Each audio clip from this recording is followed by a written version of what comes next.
connecting you to your community. This is Chris 6 News in your neighborhood. Happy Monday, Coastal Bend. These are the forecast highs for tomorrow. Check this out. Most of our neighborhoods already reaching the 100 mark. And on Wednesday, I think we'll have a shot at that triple-digit mark here in Corpus Christi. But I have all the details coming up in your full forecast.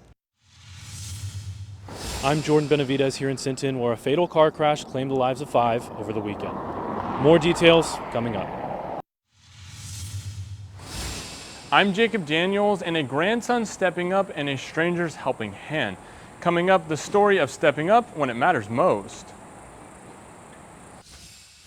Thank you for joining us on Chris 6 News. I'm Clara Benitez Cortez. Here's a look at what we've been following across the Coastal Bend.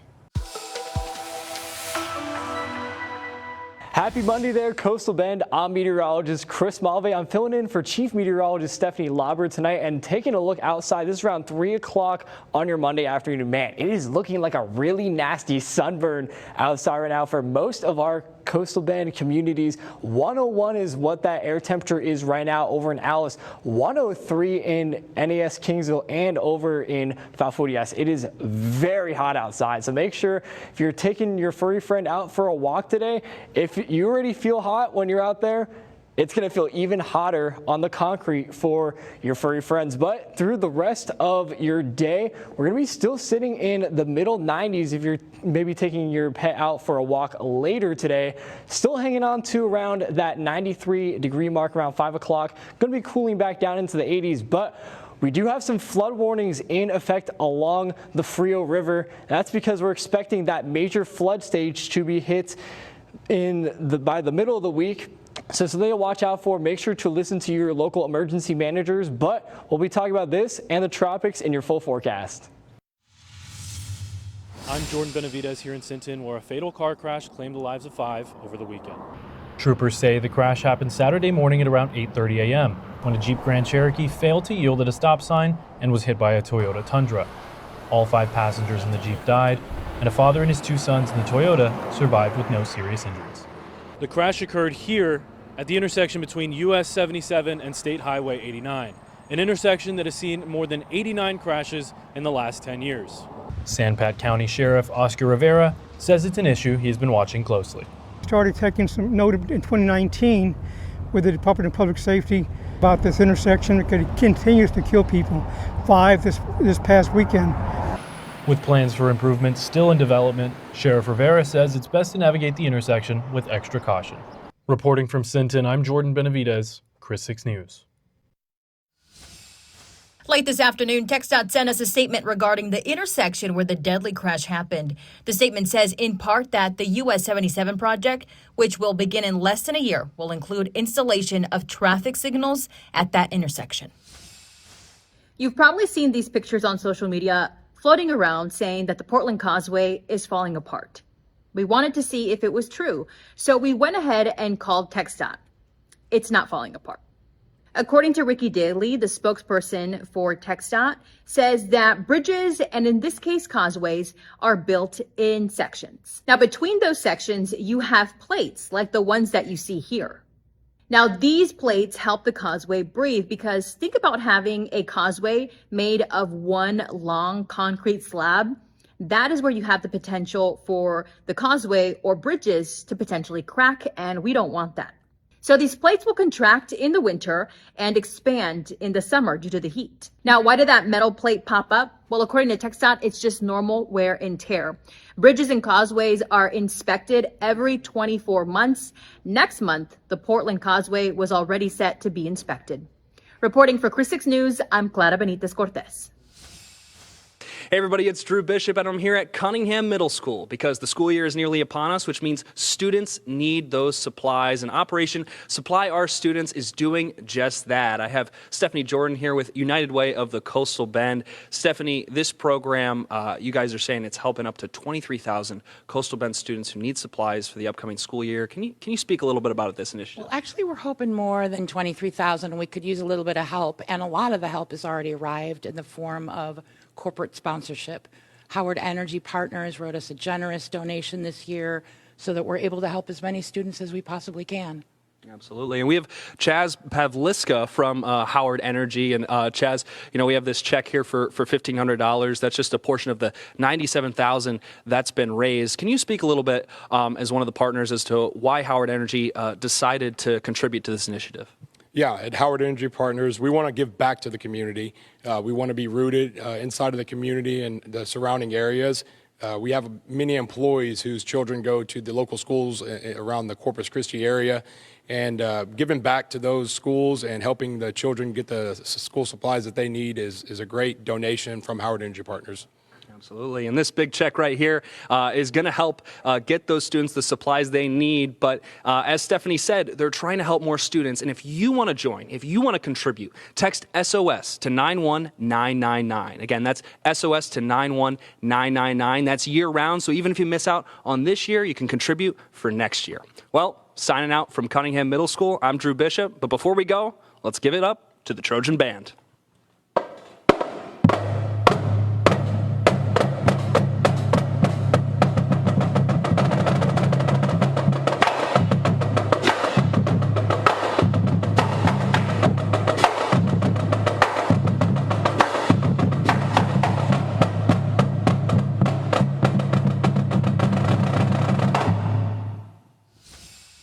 TxDOT has a message for drivers across the Coastal Bend and the state. Drive like a Texan. That's the name of a statewide anti-speeding campaign launched by TxDOT in partnership with Texas law enforcement agencies.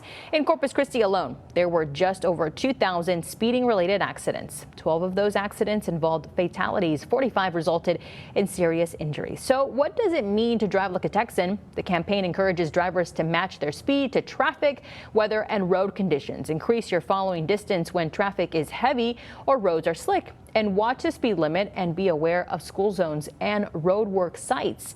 Traffic fines double if you're caught speeding through a school zone or a construction zone. I'm your neighborhood news reporter, Jacob Daniels, and a grandson stepping up and a stranger's helping hand turned a scary drive to the hospital into a story of gratitude. Arturo Torres recalls the moment he knew something was wrong with his grandfather. When we got him in the car, he wasn't speaking no more. He was gasping for air because he was kind of like drowning with his own liquids. His family says Arturo's grandpa Renato was having a heart attack. So I was going down Saratoga, I think like 1:30 down Saratoga. And it was a 17-minute drive. I got there like in 4 or 5 minutes. But getting there fast wasn't enough. Arturo couldn't find the right entrance. That's when Justin Ontiveros, an overnight worker at Spawn South, spotted them struggling by the elevators. I saw his grandson being scared. And that right there worried me because he could have lost somebody very important to him. For Justin, the moment brought back painful memories. Way back when in school, I had a friend, and unfortunately he had passed away from problems he had at home. And I didn't see any of that for what it was. Doctors were able to stabilize Renato Garza Menchaca, and days later, a reunion at the hospital. Ese joven, pues abrió la puerta. No sé cómo le hizo para abrirla, no sé cómo. Pero gracias a Dios, aquí estamos. And for Justin, it meant everything. My greatest achievement was helping you reunite with your family. Arturo knows exactly who to thank for that moment. I'm very grateful for his help because if he was cleaning there, if no one else was there, we probably would have lost him there because he's the one that opened the hospital up for the wheelchair and everything. But for Justin, it was about stepping up when it mattered most. So if I see somebody else not doing something, I'm going to step up and do it. If they're scared, I'll be scared, but I'm not just going to stand by and do nothing. Renato is expected to be released soon, but he'll have to wear a heart monitor and a defibrillator as he continues to recover. But for now, things are looking better, all thanks to some quick thinking and someone willing to help another person in need. A family grateful for one man's actions and a hospital staff says it's something they won't forget. Reporting on the South Side, I'm Jacob Daniels, Chris 6 News. We're watching Chris 6, a part of the Scripps News Group. There's bad news at the pumps. Gas prices are going up once again. AAA says the national average price for a gallon of gas has reached $4 per gallon. Now here in Corpus Christi, the price for a gallon of regular unleaded went up overnight by 4 cents. That average price of $3.56 is 16 cents higher than it was a month ago. Now, gas prices had fallen in recent weeks to as low as $3.79, so on July 7th and 8th, but have trended higher again over the last 2 weeks as military action against Iran has escalated. Since the start of the year, U.S. crude oil prices have risen about 45%. Hey everyone, I'm Drew Bishop. Chris 6 News was at a routine court hearing in May when our camera caught this. A hot mess that the ballistics or the firearms department is at CCPD. So we started digging into the concerns raised. Now, 6 Investigates has obtained documents that show after 2 separate internal affairs investigations, the department's only firearms examiners are no longer with CCPD. Now, over 200 cases from the past 5 years are being reviewed, and future cases may face delays. So here are 3 questions we want to answer. What is a firearms examiner? Why are they no longer with CCPD? And how does this affect you? Let's start with the basics. A firearms examiner analyzes guns, bullets, and other firearms to help solve crimes and testify in court. Their job is to look at projectiles, casings, and firearms and try to see whether the casings from a crime scene match to a particular weapon or a bullet fragment. CCPD has 2 examiners so they can review each other's work before bringing it forward. Documents obtained by 6 Investigates show in February 2025, one examiner made a mistake and it was found by the other examiner. He was told to stop doing casework, but he kept analyzing evidence anyway. The department found out and put him on administrative leave. An internal affairs investigation began, but the examiner retired in September before it was completed. With one examiner left, CCPD reached out to DPS for help reviewing evidence. Texas Department of Public Safety labs, they would do the secondary review for us. But the second resigned in May of 2026 after a separate internal affairs investigation. Her husband was a volunteer within the department, but that title was stripped from the volunteer in November of 2025 due to concerns of accountability. But despite being told he could no longer handle evidence, he continued anyway and was found handling weapons and evidence. The examiner was placed under disciplinary investigation and resigned, quote, in lieu of termination. Now, CCPD is without any firearms examiners, but police told me the system worked, they found the problem, investigated it, and handled it according to department standards. None of these cases ever made it into court. You know, we caught them all and we stopped it. And we went ahead and did initial review and we took precautions to make sure that wouldn't happen. But without them, now all CCPD cases must go to DPS.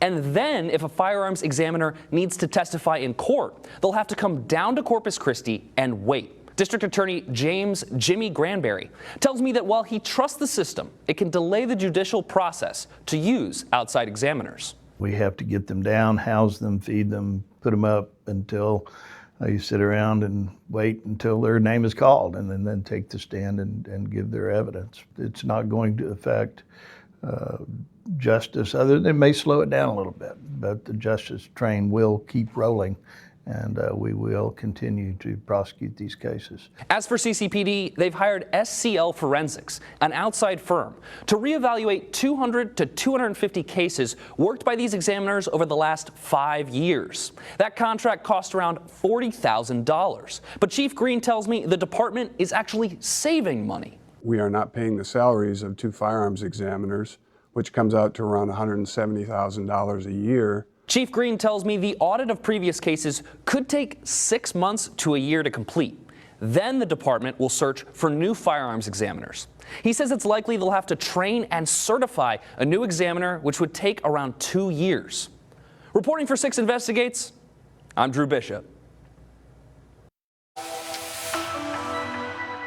Hey there, Coastal Bend. This is meteorologist Chris Malve here. Here's that 4 o'clock advisory for Tropical Depression 2. Has not become Bertha yet, but we're still expecting it to reach that tropical storm status within the next couple of hours here. Here's that cone of uncertainty from the National Hurricane Center, and notably over the last couple of hours, the forecast intensity, especially looking towards Thursday, Friday, even now all the way to Saturday, it's continuing to decrease, and that's because Tropical Depression 2 has been kind of battling a lot of that wind shear out in the Gulf, as well as that dry air from the Saharan dust. But just to give you an idea of how things might play out on the future tracker, models are starting to pick up on more of a landfall possibly over towards Louisiana. But again, I think this model is a little bit, I'm not completely in agreement with this outcome. I think it's just showing things moving a little bit too quickly here.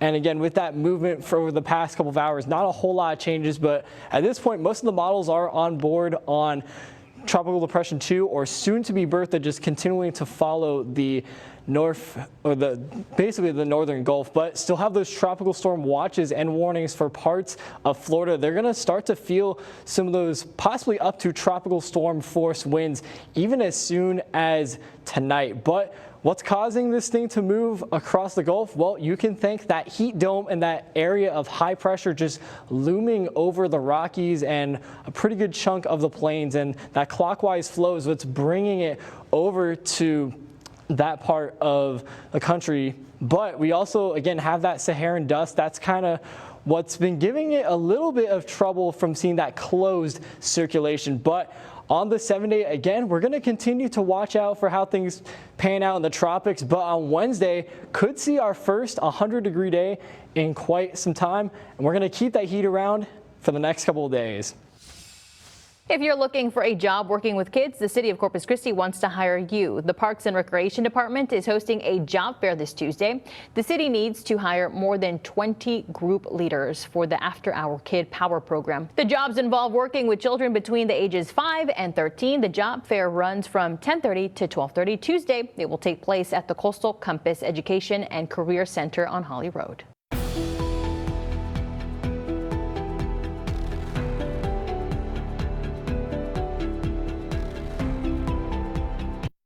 Getting ready for the new school year just got easier for families in Bishop. You can pick up free school supplies for your kids this weekend. The Nueces County Public Health District is hosting a back-to-school drive-through event. It happens Saturday, July 25th at Bishop City Park on West Joyce Street. The event starts at 10 in the morning. Organizers will hand out backpacks until they run out. Meteorologist Chris Malve here, checking in on some river flooding that we're anticipating headed into Tuesday and Wednesday. This is the Frio River at Tilden, expected to crest at 27.9 feet. When that happens, roadways are flooded. And historically, when we've hit that stage, we've had homes and businesses flood. So if you live near the Frio River at Tilden, you're going to need to get ready to make those evacuation plans. So make sure to continue listening to your emergency managers. Same thing over at the Nueces River, expected to hit that flood stage by Tuesday into Wednesday, cresting at around just shy of 23 feet. So some very serious flooding concerns over in the watershed headed into the middle of the week. But in the meantime, for the rest of us here in the Coastal Bend, we're going to be stuck with this heat, and that's all thanks to that heat dome really just sitting over a pretty good chunk of the country. I think we'll get to 100 degrees, one of our hottest days of the year on Wednesday, and that heat, it's not going anywhere in the meantime. That's all the time we have for now. Thank you so much for watching Chris 6 News. Have a great one.